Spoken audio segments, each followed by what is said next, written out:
Hello folks, welcome back to Reality Check with Arvind Swaminathan. You know me well enough by now, I hope.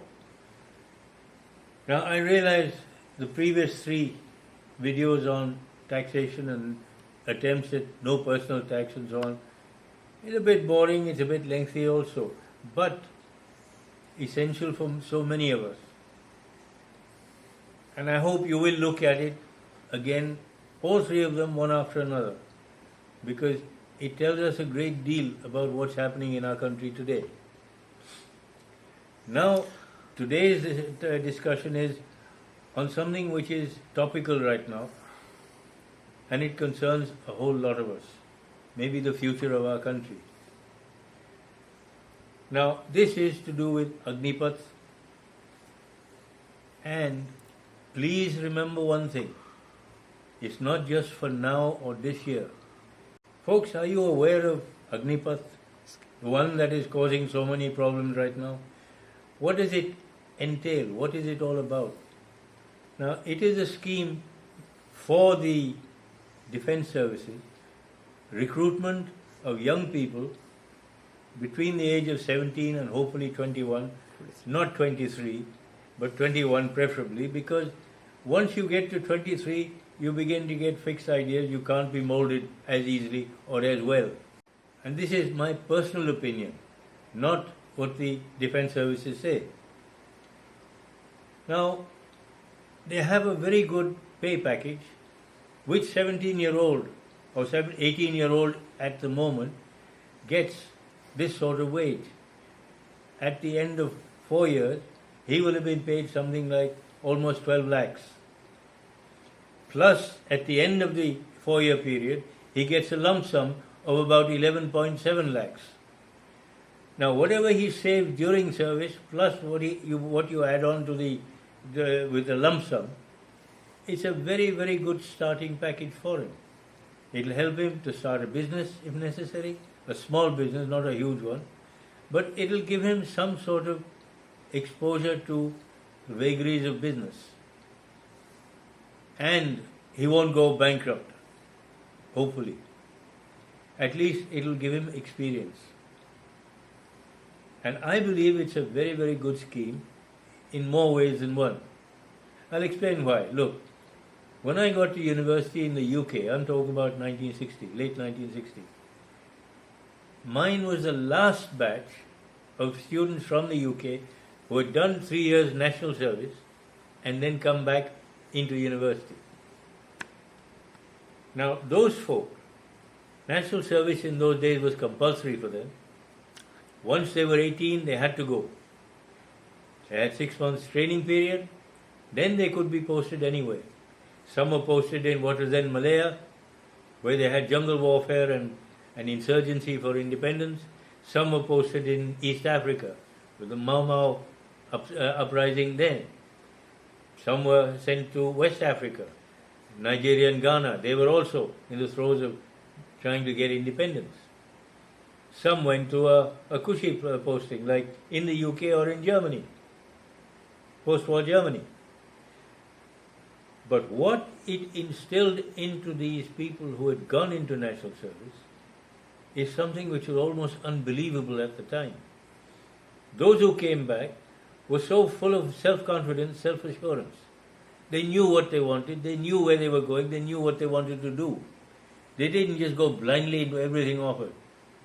They chose what they wanted to see and attend, and the rest they let go. They were experts in what you call scrounging. Scrounging, I don't mean asking you for money and not paying it back. No. Scrounging means if you need something which is in short supply, you get something from 1, 2, 3, 4 different places, put it together, and it acts as a substitute for what you wanted. They were very good at innovation. They used things in ways which we'd never heard of before. Now, this is the sort of mindset which they had developed in those 3 years. The ability to think quickly and think on their feet. Because many of the people who were there, in fact, I forgot, some actually went to Cyprus. which is also in the throes of independence. Again, armed struggle. And all these places they were sent to, most of them, it involved armed insurgencies. They had to think fast, think quickly, and think correctly. Some of them had injuries, some of them lost colleagues. But those who survived, most of them did survive. And believe me, they were way above any of the others.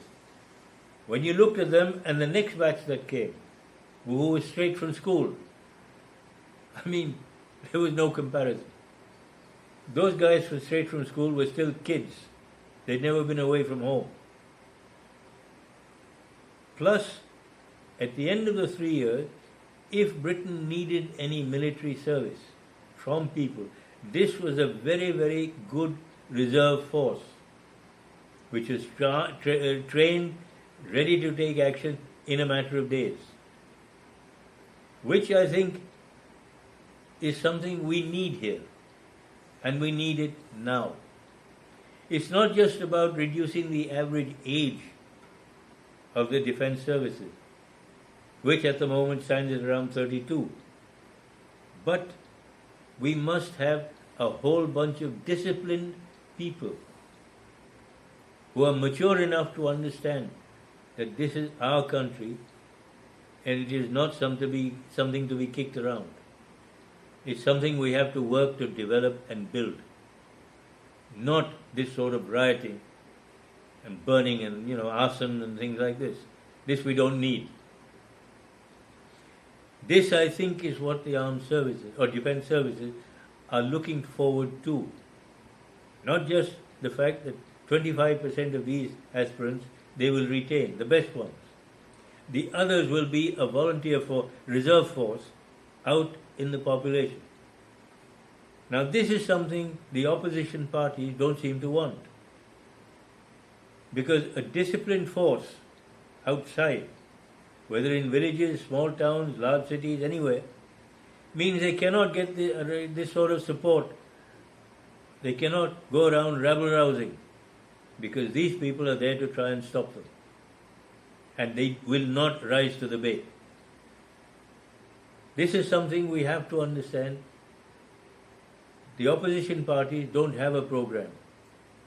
They have nothing which they can offer to the people of India. Worse than that, they have no desire to do anything to help build this country, as they showed between 2004 and 2014. All they want to do is loot whatever they can out of this country, and devil take care of the rest. Now you have a government which is actually doing things. It is trying to set right what was wrong for 50 or 60 years before. But of course the opposition parties get together. That is the one thing they do not want the present government to be able to do. So the attitude is, do not let them do anything. Why? If they do something and do something good, they will never get a look in afterwards. The opposition will just not get elected ever. And I hope the way things are going, they don't get elected, because we don't want rabble-rousers taking charge of this country.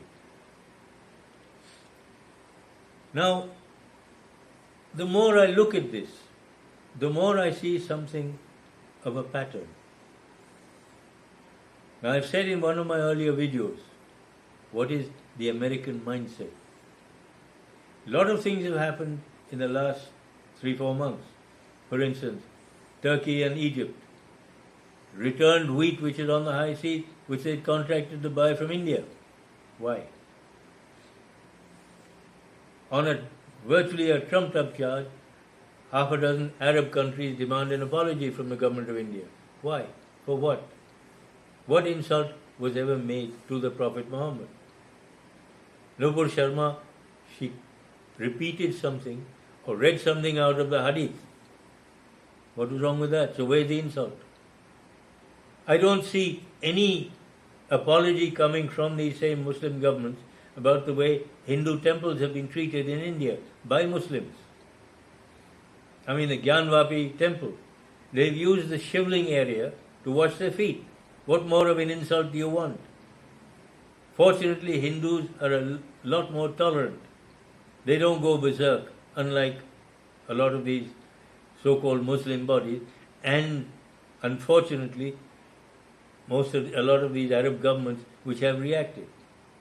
If anything, the Hindus and the government of India should be asking them for an apology on behalf of the Muslims.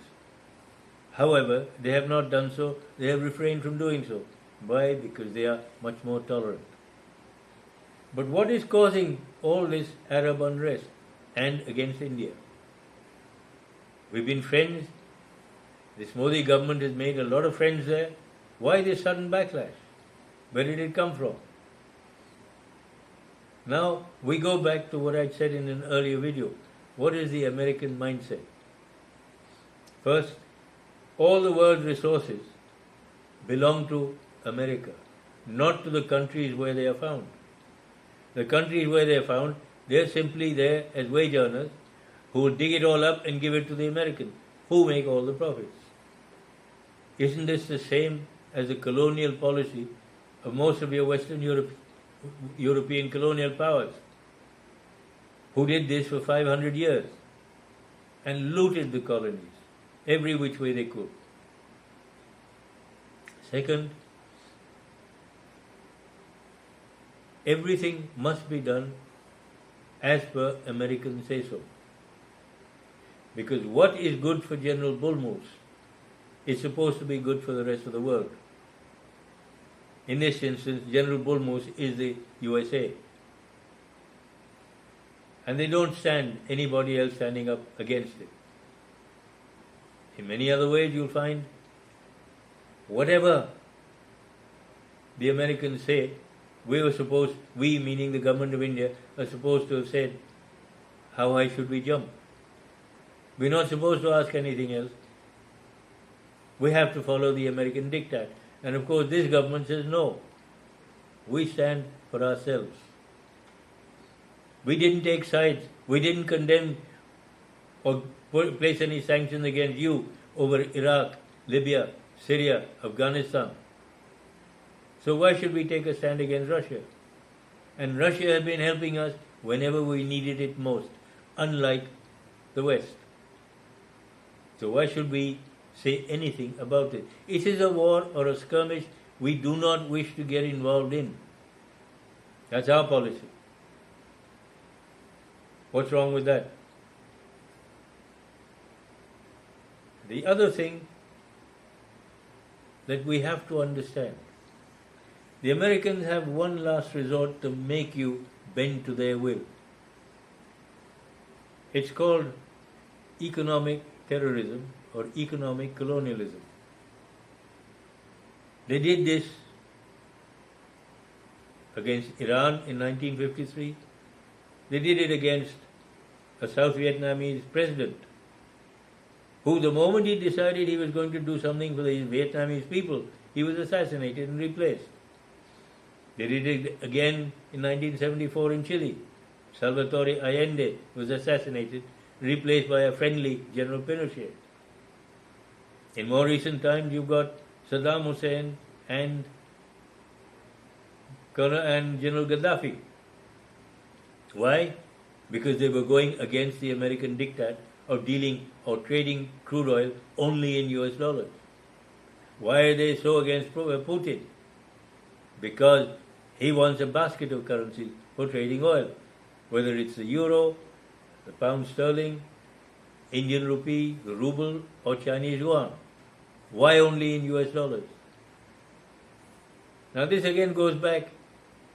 To be free, you've got to be under the American jackboot. Otherwise, you're either a dictatorship or a fascist regime. And Putin simply says, why do we have to trade only in dollars, US dollars? Why not in our own currencies? Which sounds much more, how shall I put it, normal, if you're a free country and if this is a free world. And the West continues to claim to be champions of the free world. How? When at every twist and turn, you're trying to turn us into one more of your colonies. Now, it is because of this, now India is being made to pay. The latest being this Agneepath and the violent riots that have been taking place, the arson, the burning of cars, buses, railway engines or locomotives and railway coaches, plus not allowing people to carry on their normal way of life during the day. I mean, this doesn't make sense unless you start joining the dots. You had Jahangirpuri, the government was not allowed to remove encroachers. Then you had Alwar and another one in Rajasthan, which is totally anti-Hindu. Then you had all the unrest down south in Karnataka and Tamil Nadu and Kerala. Now we have this Agneepath demonstration. I mean, let's be quite honest. It's something the defense services require and need. It's their business. Why are these opposition parties politicizing it? It's none of their business. Now the other thing, of course, is they don't want disciplined people wandering around India, especially not among the poorer classes. Why? That's where, if they are disciplined, they won't accept the bribes and things like this which these opposition parties indulge in. Now whether it's the Congress, whether it's the Aam Aadmi Party or the SP or BSP or any of the southern parties, they're all the same. They're in the same boat. They just cannot get a look in because this particular government in India is trying to do things and correct so many of the blunders of the past.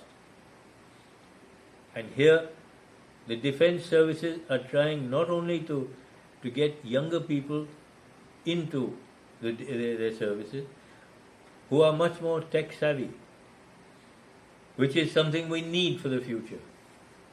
And we need it now. The big part is that all these others, 3/4 or 75% of people who won't be retained, who may not be retained, there are avenues open for them in the private sector, in the public sector, in this other, what you call it, paramilitary forces, like the Border Security Force and the police forces and the Indo-Tibetan Border Police, Coast Guard, another one. So why are they up in arms? They're not up in arms. The people who are up in arms are people who are sold for 500 rupees a day. These are not the people you want in the defense services. And I hope when they start recruiting, these people are weeded out for our own benefit. See, this defense force is for the defense of our country, defense of our borders. We've got huge borders with China, Bangladesh, Myanmar, Pakistan. How do you look after all this? You need men, you also need technical weaponry and people who know how to use those weapons. You cannot do it any other way. And whereas in the UK it was a compulsory or conscription service, this is a voluntary one. Nobody is forced to join it. If you don't want to join it, you think there's something wrong with it, don't go for it.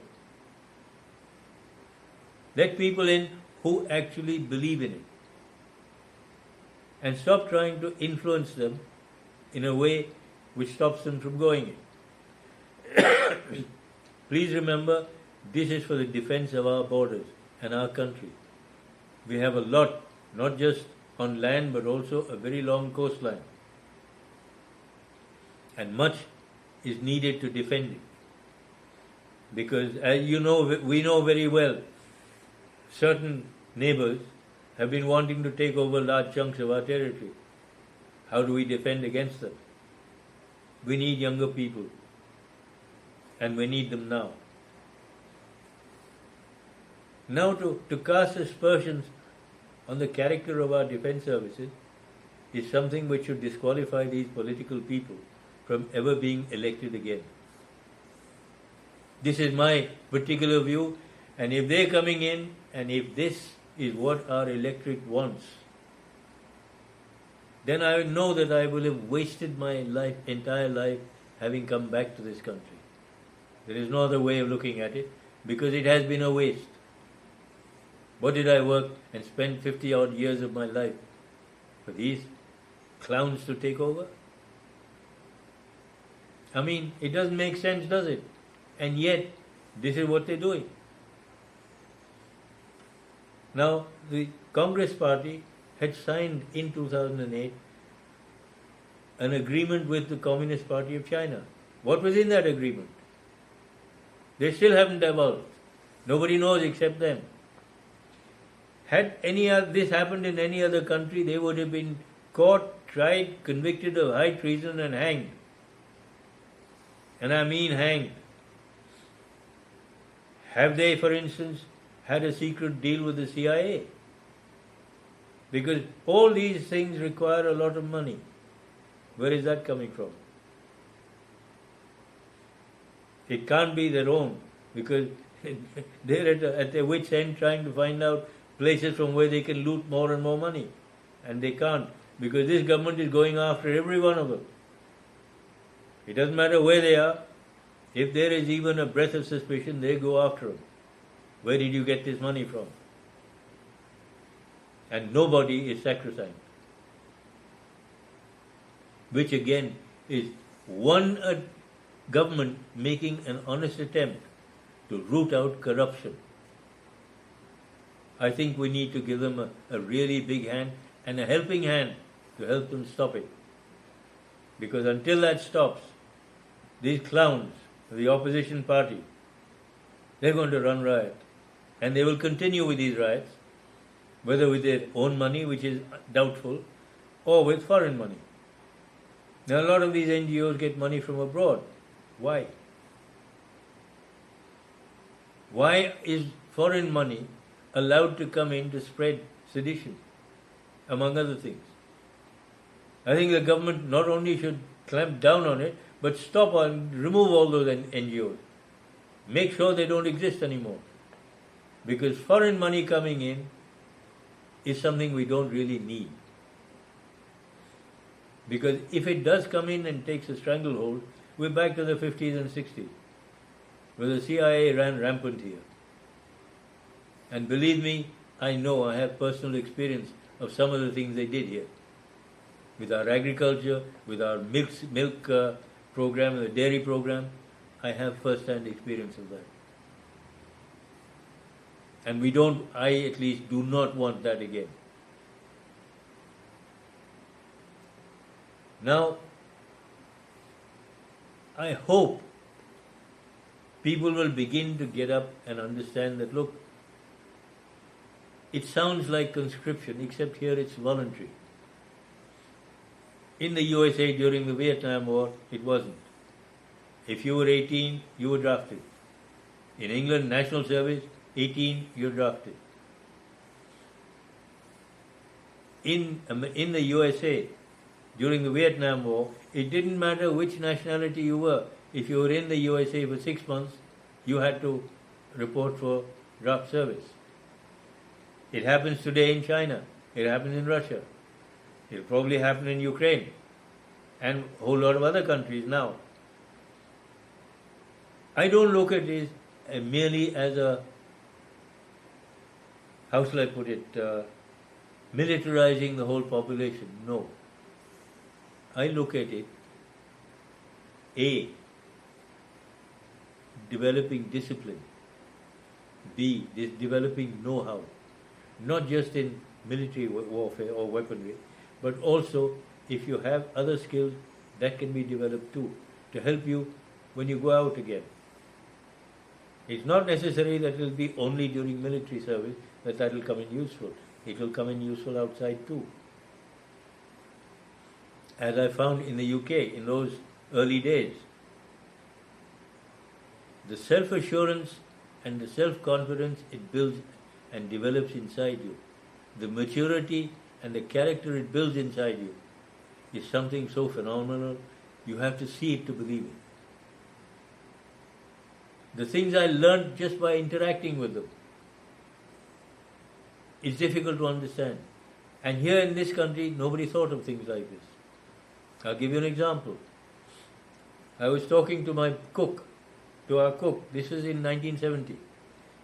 And he was telling me, sir, the government is doing this, but first, before it can do this in our area, the road has to come. That's going to take 3 or 4 years. Then that machinery will come there to do or develop that infrastructure. Now I thought about this for about half an hour maybe, and I went and talked to my father, who was fairly high up in government. And I said, Dad, look, you were in London, I was in London, a whole lot of people have been in London. We've all seen what we call the Royal Show. It happens every year, I think Earl's Court. And it is basically to showcase not the weaponry, but the other skills of the armed forces. The main participants are the Royal Army, Royal Air Force, Royal Navy, Royal Marines, and in some cases, reserves. Mass bands, marching, dressing, even the household cavalry and cavalry charges and things like this. But always there was one item which created a lot of interest. And it was usually 2 teams at a time. Could be the Air Force against the Army or the Navy or the Royal Marines. What was it? They put up 2 wall-like structures saying this is a canal, no bridge. On this side, you have 2 Land Rovers with a gun carriage. 2 teams, I think 8 people in each team. You had to get this to the other side of that canal, and there is no bridge. And everybody would erupt, a lot of noise is made. It used to take the best team just over 5 minutes to do it. And the slower teams took maybe 5.5 minutes. But that's all it took. How did they do it? They took the Land Rover and the gun carriage apart into pieces, carried each piece manually across and reassembled it. Then turned the engine on, lights on, headlamps on, and the horn blaring. That means they're finished. Now why can this same principle not be used here? Whatever heavy machinery you want, take it into pieces, use a helicopter if necessary, take it there, reassemble it there and use it. So that by the time the road is ready, the infrastructure there is also ready. And you do the job in 3 years, not 7. Now this is something I learned interacting with these people who had returned after doing national service. Because this is the sort of thing they were doing all the time, whether in Malaysia, East Africa, West Africa, or even in Germany. How to see something somewhere and say, I can use this here. And I've only seen this once in action here. In a rural area, a chap who used to service tractors. Now, he used to have a whole lot of feelers for setting the rocker brackets. Now, this was an expensive item, and it kept getting pinched. Now, he thought for a bit, and then, eureka moment. He went to the post office, got a brand new postcard, which gave him perfect spacing. And it only cost in those days 5 paisa. His worries about losing expensive equipment is gone. But I have not seen it anywhere else in India since then. Why? Because people don't have the opportunity to learn to think, especially when they're on their feet. How do you do something in a hurry? When you need something from somewhere else, you don't have it, you improvise, you substitute. This is something those kids, well, I won't call them kids, grown up 21-year-olds, a mature 21-year-old, they were used to doing every day almost for 2.5 years. It's something, a lesson we need to learn. But unfortunately, it just doesn't happen. Most of us only do what the West tells us. Because it's been tried there, they must know, that's why they're doing it. The fact there may be an easier and better way of doing the same thing never occurred to people. And that's what I'm hoping this Agneepath scheme is going to instill in people over and above whatever else they learn. So it's a very good scheme. Give it a try, give it a good try. Stop trying to finish it off even before it starts. And I'm glad the powers that be in the defense services, the top brass, have said, we're going through with this. Jolly good luck to you, and I hope you have a great deal of success with it, because India needs it, and needs it badly. Sorry, it needs it for it to be done well, not badly. Not badly. Well, folks, thanks very much. Please do look at this, and please look at it and listen to it and think about it. Because it's for our own benefit. We as a country or as a nation will benefit from it. And I hope all these rabble-rousing techniques or whatever you call it, and all this arson and stupid stuff is a thing of the past, as it might become with this, which is probably what the opposition parties are afraid of. They won't get this sort of support anymore. And I hope they don't get this sort of support, because we do not need this. Well, folks, thank you very much. I hope you think about this one carefully.